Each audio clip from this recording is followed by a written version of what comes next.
Olá, meu nome é Bárbara, sou integrante do Grupo de Práticas de Saúde Baseadas em Evidências do Hospital Infantil João Paulo II e preceptora da Residência Médica em Pediatria. Hoje nós vamos conversar sobre as medidas de acurácia dos testes diagnósticos. E nós vamos passar pelos seguintes tópicos: como que fazemos o raciocínio diagnóstico, os dois modos de pensamento, medidas de acurácia, que incluem sensibilidade, especificidade, VPP e VPM, e as razões de verossimilhança. E para falar das likelihood ratios, nós vamos falar sobre probabilidade pré-teste e pós-teste e como que interpretamos os LRs. Então, vamos começar com o caso clínico 1. Uma paciente de 6 anos, do sexo feminino, chega ao consultório com queixa principal de dor de garganta e febre há 48 horas, com dificuldade para engolir os alimentos. Ao exame físico, ela apresenta petequias em palato e exantema micropapular difuso, com pele em lixa. Qual desses sinais sugere mais fortemente o diagnóstico de amidalite bacteriana? E o caso clínico 2.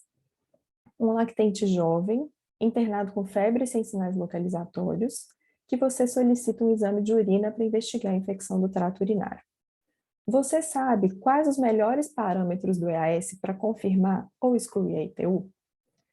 Então, ao longo da aula, nós vamos responder essas perguntas e conversar sobre a acurácia tanto dos sinais e sintomas quanto dos testes diagnósticos. Então, vamos começar pelo raciocínio clínico. Nós já conversamos sobre isso na aula que está na playlist de raciocínio clínico, então eu vou retomar aqui os conceitos rapidamente. Então, existem dois tipos de pensamento para o diagnóstico: o reconhecimento de padrões, o sistema 1. Como podemos ver aqui nessa imagem, lesões vesiculares em vários estágios de desenvolvimento, que nos levam rapidamente a um diagnóstico de varicela por reconhecer esse padrão. E temos, por outro lado, o raciocínio diagnóstico probabilístico, ou raciocínio analítico, também chamado de sistema 2.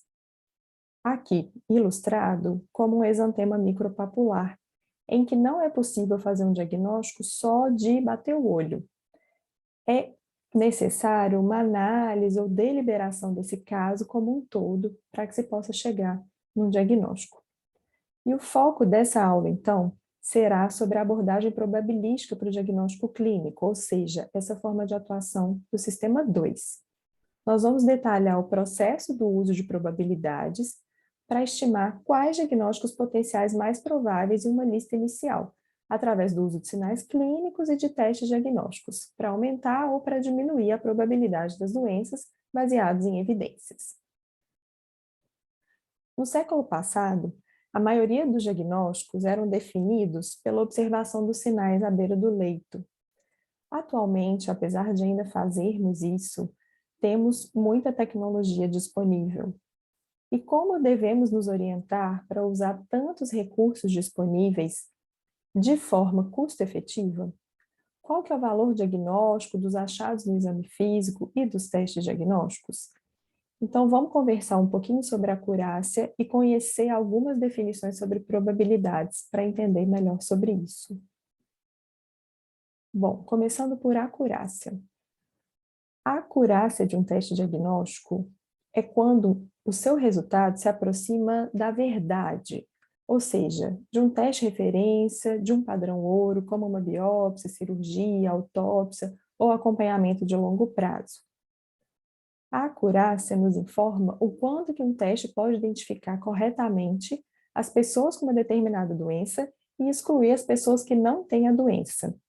Então, vamos falar a seguir das medidas de acurácia de um teste, né? Sensibilidade, especificidade, valor preditivo positivo e negativo, e as likelihood ratios positiva e negativa. Começando pela sensibilidade e especificidade. Vamos retomar esses conceitos de uma forma visual, para ninguém precisar revirar os olhos. Eu vou usar alguns diagramas de um artigo chamado Entendendo sobre Sensibilidade e Especificidade com o lado direito do cérebro. O autor evocou esse lado direito do cérebro, considerado o lado visual, porque ele comenta que apenas o lado esquerdo, que é o da lógica, não estava sendo suficiente para entender esses conceitos básicos, mas que são também complexos. Então, considere uma população de 100 pessoas, onde há 30 delas doentes. Aqui, então, os pacientes doentes estão representados como as bolinhas pretas cheias. Então, a gente sabe que a prevalência da doença nessa população é de 30%. Se houvesse um teste perfeito para identificar a doença nesses pacientes, ele discriminaria exatamente os pacientes sem a doença e os pacientes com a doença. Então, aqui, os testes negativos estão representados em verde e os testes positivos em rosa. Mas, na vida real, os testes não são perfeitos. Então, vamos considerar que nós aplicamos aqui um teste diagnóstico na vida real para diagnosticar a doença nessa população. E ele discriminou a maioria dos pacientes de forma correta, mas não todos. E nós podemos quantificar o quanto que essa discriminação foi correta através do cálculo da sensibilidade e da especificidade. A sensibilidade é a capacidade do teste em identificar corretamente as pessoas doentes. Então, vamos focar apenas no grupo de pessoas doentes. O teste identificou aqui corretamente 24 entre 30 pessoas que têm a doença. Então, a sensibilidade foi de 80%. Já a especificidade se refere à capacidade do teste para identificar corretamente as pessoas saudáveis. Então, vamos focar no grupo de pessoas sem a doença. O teste aqui identificou corretamente 56 entre 70 pessoas saudáveis. A especificidade desse teste, então, foi de 80%. Continuando a usar a mesma população, vamos analisar os valores preditivos agora. O valor preditivo positivo é a chance de que um resultado de teste positivo esteja correto. Então, vamos analisar todos os resultados de testes positivos. Aqui, 24 entre 38 resultados de testes positivos estão corretos. Então, o valor preditivo positivo desse teste é de 63%. Por outro lado, o valor preditivo negativo se preocupa apenas com os resultados de testes negativos. Então, aqui no exemplo, 56 dos 62 resultados entre os testes negativos estão corretos, o que dá um valor preditivo negativo de 90%. Então, para fazer uma conclusão visual desse exemplo aqui, nós temos o foco da sensibilidade é identificar corretamente as pessoas com a doença. O foco da especificidade, identificar as pessoas ídidas. O valor preditivo positivo, identificar corretamente os testes positivos. E do valor preditivo negativo, identificar corretamente os testes negativos. A sensibilidade nada mais é do que os verdadeiros positivos dividido pelo total de pessoas doentes. E a especificidade, os verdadeiros negativos divididos pelo total de pessoas ídidas. Isso também pode ser representado através daquela construção da clássica tabela 2x2, com duas colunas, uma para doença presente e outra para doença ausente, e duas linhas, uma para teste positivo e uma para teste negativo.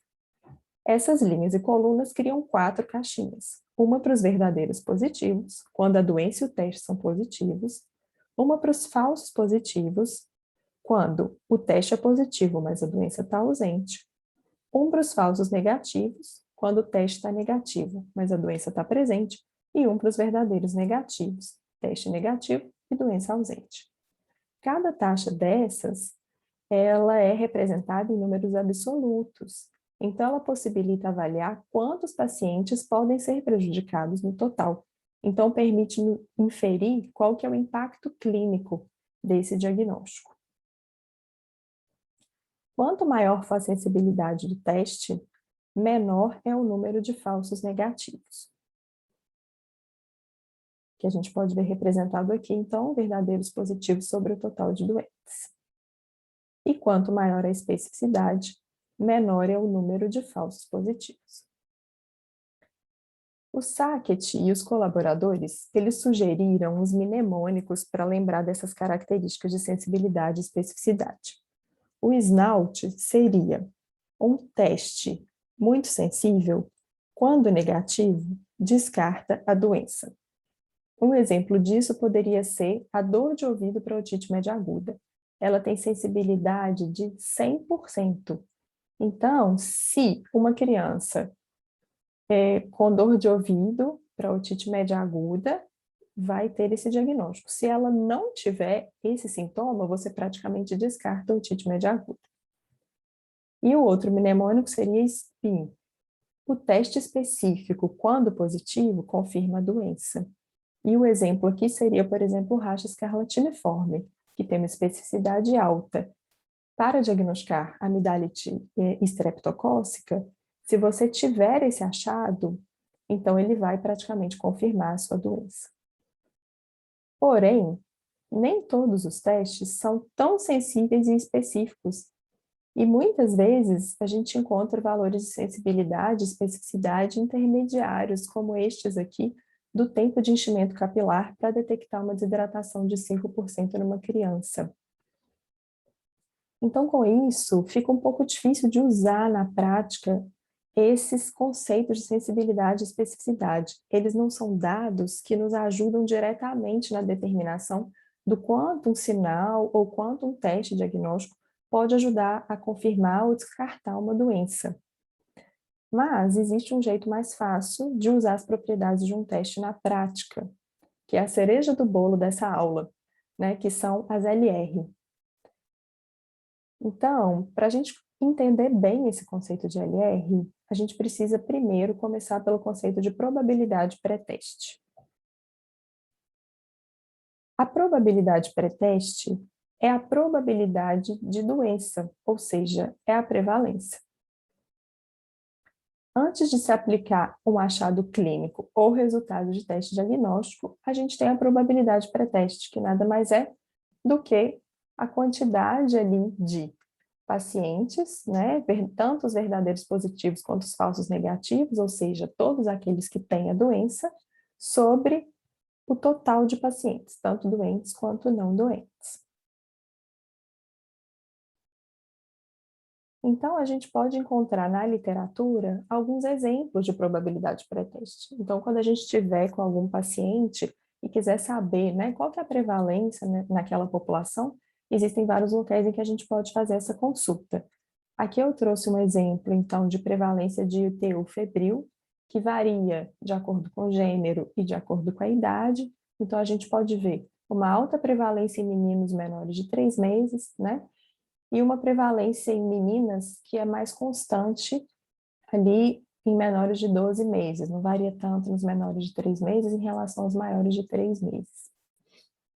E um outro exemplo poderia ser de faringite estreptocócica, que entre as crianças e adolescentes aí de 5 a 19 anos varia de 14% a 37%. Então, aqui nessa aula a gente vai trabalhar com o conceito de aproximadamente 25% de faringite estreptocócica entre aquelas crianças com dor de garganta e febre. Então, a gente viu, né, que a gente deve considerar variações aí da prevalência em relação à idade e gênero, e também podemos ajustar essas prevalências aí com informações que a gente tenha na nossa própria prática clínica, né? Então, por exemplo, nos Estados Unidos, eles fazem postectomia, que não é culturalmente aplicável aqui para o nosso país. Então, a gente pode sim levar em consideração características locais, né, e características até próprias de cada paciente coletadas na anamnese. Então, com isso, a gente vai chegar numa lista de probabilidades, né? Quais as hipóteses diagnósticas que a gente vai ter formulado? Geralmente, a gente tenta formular pelo menos 3 hipóteses diagnósticas quando a gente está pensando num paciente, né? E a gente vai fazer uma lista aí dessas probabilidades. Nós devemos evitar fazer uma lista de todas as possibilidades possíveis, né? Que a gente faria testes desnecessários para excluir muitas dessas doenças. a gente deve tentar fazer uma lista probabilística, então com os diagnósticos mais comuns, considerando aí essa prevalência, né, de acordo com a nossa experiência, a nossa memória pessoal, né, além das evidências clínicas que a gente pode consultar na literatura. Também podemos fazer uma lista prognóstica, que considera quais seriam os diagnósticos mais graves que eu não posso deixar de diagnosticar e de tratar, e também uma lista pragmática, que seria quais aquelas doenças que responderiam ao tratamento, que eu também não posso deixar de diagnosticar. Então, partindo de uma lista probabilística, como que a gente chega no diagnóstico? Então, a gente vai poder usar as likelihood ratios, que é uma tradução aqui para o português, razão de verossimilhança.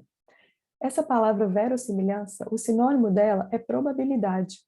Então, seria uma razão de probabilidades, né? Então, a gente abrevia aí likelihood ratio para LR, então nós vamos usar sempre esse termo LR aqui na aula.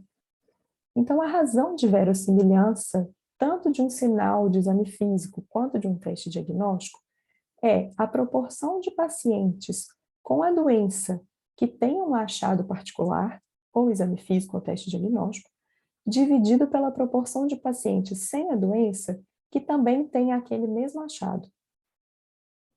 Então, a gente tem tanto LR positivo quanto LR negativo. Esse adjetivo positivo ou negativo, ele indica se o LR se refere à presença do sinal físico, ou seja, teve um resultado positivo daquele achado, ou a ausência do sinal físico quando o resultado é negativo. A razão de verossimilhança, ela é, assim como a sensibilidade e a especificidade, consegue descrever o poder discriminatório dos sinais físicos e dos testes diagnósticos. Então, elas são matematicamente semelhantes à sensibilidade, especificidade e são intercambiáveis. Então, esses LRs, eles podem ser usados de forma direta na nossa prática clínica e de forma muito mais simples e rápida do que aqueles conceitos e mnemônicos de sensibilidade e especificidade. Então, vamos ver como que funciona. O LR positivo, então, ele é a proporção de pacientes com a doença que tem um sinal físico dividido pela proporção de pacientes sem a doença que tem aquele mesmo sinal. O numerador dessa equação é a sensibilidade do sinal. E o denominador é a proporção de pacientes sem a doença que tem um sinal, que é o complemento da especificidade, ou seja, 1 menos a especificidade. Então, a gente consegue facilmente calcular o LR positivo. Da mesma forma, LR negativo é a proporção de pacientes doentes com teste negativo ou com sinal físico ausente, dividido pela proporção de pacientes sem a doença com teste negativo ou sem o sinal. Então, o numerador dessa equação é o complemento da sensibilidade, ou seja, 1 menos a sensibilidade, dividido pela especificidade. Então, a gente pode fazer esse cálculo na mão, pegar um artigo que te traz a sensibilidade e especificidade do teste ou de um sinal clínico e fazer aquela continha. E nós também podemos usar calculadoras online, como essa aqui, Get the Diagnosis. Existe também essa Pedro, que eu gosto muito, que ela é uma calculadora para intervalo de confiança também. E nós temos também esse Doc Lógica, que traz, além de LRs, né, de valores de sensibilidade, especificidade e valores de likelihood ratio, ele também traz valores de prevalência das doenças e ajuda aí no diagnóstico diferencial. Então, como que a gente consegue chegar na probabilidade pós-teste? Então, a probabilidade pós-teste, na verdade, ela vai vir a partir da probabilidade pré-teste. A LR funciona como uma lupa, né, indicando quanto que o resultado de um determinado sinal ou teste diagnóstico vai aumentar ou diminuir a probabilidade pré-teste da doença em investigação. A gente pode pensar nesse LR como um fator multiplicador mesmo da probabilidade pré-teste para nos informar a probabilidade pós-teste. E como que a gente interpreta o LR, então? Um LR de 1 nos diz que um achado ele está igualmente presente tanto em pessoas doentes quanto saudáveis. Então, a probabilidade pós-teste é exatamente a mesma do que a pré-teste. Então, esse achado não vai ter um valor diagnóstico na nossa prática clínica, não vai mudar a probabilidade da doença se estiver presente ou ausente. E se o LR for maior do que 1, ele vai aumentar a probabilidade da doença.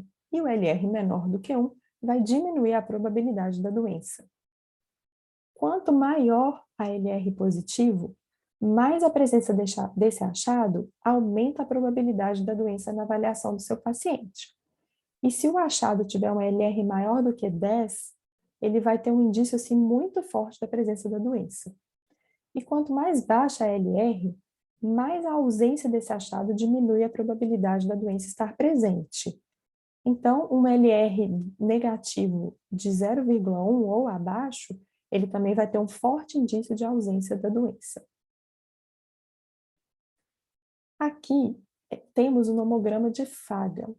Ele é um gráfico, né, de 3 colunas que nos permite transformar a probabilidade pré-teste em pós-teste usando as LR. A coluna da esquerda representa a probabilidade pré-teste, no meio a LR e à direita a probabilidade pós-teste. Então, para utilizá-lo, a gente vai partir de uma probabilidade pré-teste, por exemplo, aquela da faringite estreptocócica em pacientes com dor de garganta e febre, em crianças, né? Que era de mais ou menos 25%, que eu tinha comentado anteriormente. E aí, se esse paciente, então, tiver um raste escarlatiniforme, eu já sei que esse raste escarlatiniforme, então, ele tem um LR positivo de 3,9, então eu traço uma linha partindo da probabilidade pré-teste, passando pelo LR positivo de 4, eu chego até uma probabilidade pós-teste ali de aproximadamente 55%. Um outro exemplo seria também aí na faringite estreptocócica, partindo daquela probabilidade de 25%. Se eu tenho ausência de linfonodos cervicais dolorosos, isso representa uma LR negativa de 0,78. Então, se eu traçar uma linha passando pelo 0,78 na coluna do meio, eu chego numa probabilidade pós-teste de aproximadamente 15%. Então, vai cair a minha probabilidade de doença estreptocócica nesse paciente. Uma outra forma da gente chegar na probabilidade pós-teste é usando essas tabelas. Então, aqui no mesmo exemplo do raste escarlatiniforme, a gente já sabe que um LR de 5, ele aumenta aproximadamente a probabilidade em 30%. Então, é só a gente somar uma probabilidade pré-teste de 25% com esse aumento de 30%, a gente vai chegar naqueles 55% de probabilidade pós-teste. Da mesma forma, aquele achado lá de LR de 0,78, que é mais ou menos ali uma LR de meio, a gente já sabe que ela vai reduzir aproximadamente 15% na sua probabilidade inicial. Então, 25% menos 15 vai nos dar uma probabilidade pós-teste de aproximadamente aí 10, né? 15% que a gente tinha achado no nomograma de fato. Então, dessa maneira, a gente percebe que as LRs, elas são importantes para nos ajudar a aplicar na prática clínica esses achados dos sinais e dos exames laboratoriais, né? Então, aqui é um exemplo de como que a gente pode usar um teste diagnóstico também. Então, aqui no caso é uma ureia. Se eu tiver uma ureia acima de 45 num paciente para detectar desidratação, eu tenho um LR bem alto, de 46. Mas isso não significa que esse exame também vai ser bom para descartar a desidratação. Como vocês podem ver, uma LR ali de 0,58, então não é uma LR tão baixinha. Então, o LR positivo e o LR negativo, eles são independentes entre si. Um não tem uma relação com o outro.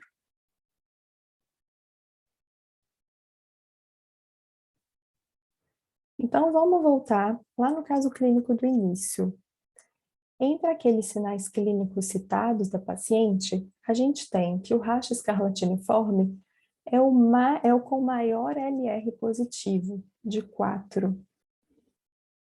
Depois, a gente tem aqui listado nessa tabela os LRs positivos na ordem de grandeza. Então, após o raste escarlatiniforme, nós temos sinais clínicos que mais confirmam, né, a amidalite streptocócica, as petequias em palato, em seguida calafrios, em seguida anorexia, e aí vão diminuindo já os LRs positivos para confirmar esse diagnóstico. Então, a gente pode ir lançando mão de vários desses critérios para ir pensando os sinais que o paciente tem e a probabilidade pós-teste daquela doença.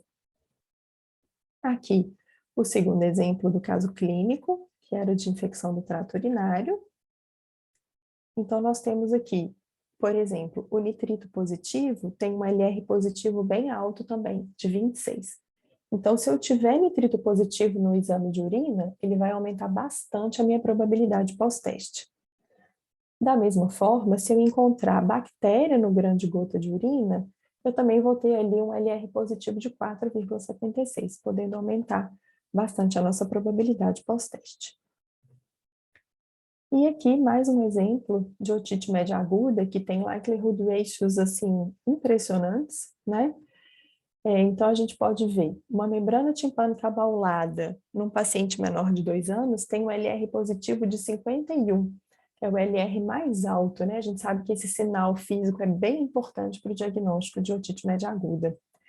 E nós também temos, então, uma membrana timpânica com pouca mobilidade, um LR positivo de 31, a membrana timpânica opaca, um LR de 34, e a membrana hiperemiada, um LR de 8,4, que já não é tão importante, né? Não é daquele acima de 10.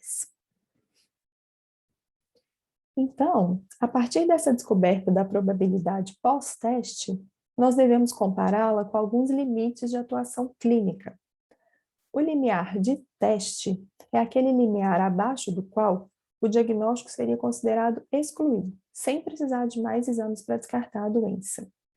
E o limiar de tratamento ou de intervenção é o limiar de probabilidade acima do qual a gente recomendaria o início do tratamento para a doença, sem precisar de mais testes. E entre o limiar de teste e o limiar de tratamento estão probabilidades intermediárias que vão exigir mais testes. Então, e como que a gente determina qual que é o limiar de teste e qual que é o limiar de intervenção? Então, isso vai depender de algumas características, como segurança, custo, disponibilidade, aceitação de teste adicional, prognóstico da doença que está sendo considerada, né, além de efetividade aí, né, do tratamento, disponibilidade dele. Aqui, então, só alguns exemplos de onde que a gente pode encontrar LRs, né? Então, esse é o livro Evidence-Based Physical Diagnosis, do Stephen McGee, que traz vários exemplos de várias doenças. Tem muita coisa em adultos, mas também tem as pediátricas. E aqui uma série do JAMA, que traz também vários exemplos de diagnósticos com alguns pediátricos exclusivos, né, que são o de desidratação, de otite média aguda, por exemplo. Então, a gente tem vários exemplos na literatura onde a gente pode encontrar os LRs para nos ajudar na prática clínica. Então, para finalizar, né, nós conversamos hoje sobre a acurácia, que é, então, aquela capacidade, né, a chance do resultado encontrado ser real, se aproximar ali do alvo, né? Então, a gente tem aqui na figura a letra B e a letra D como testes acurados, que se aproximam mais do centro desse alvo, né? E temos também o conceito de reprodutibilidade, né? Que seria a consistência dos resultados. Então, se eu repetir aqueles testes, se eles vão nos levar a resultados semelhantes. Então, nós desejamos testes como o da letra D, que são acurados por acertarem próximos ao alvo e também reprodutíveis, né? Sendo consistente nos resultados quando eles são repetidos. E nós temos como medida de reprodutibilidade o CAPA, que é usado principalmente para avaliar examinadores diferentes, né? Então, ao repetir um teste, como vai ser a concordância não aleatória desses examinadores? Então, um capa de 0 significa que a concordância foi devida ao acaso, e um capa de 1 significa a concordância perfeita. Então, a gente pode usar essa tabela com valores ali de capa para determinar como que foi a concordância entre esses examinadores. Então, assim, a gente chega ao final dessa aula. Eu espero que tenham sido esclarecedores esses conceitos. E eu termino com essa frase do William Osler, que a medicina é uma ciência da incerteza e uma arte da probabilidade, que foi tudo que a gente viu aqui nessa aula, como é que a gente usa as probabilidades para o diagnóstico clínico. Eu agradeço muito, deixo aqui meu e-mail para qualquer dúvida. Muito obrigada.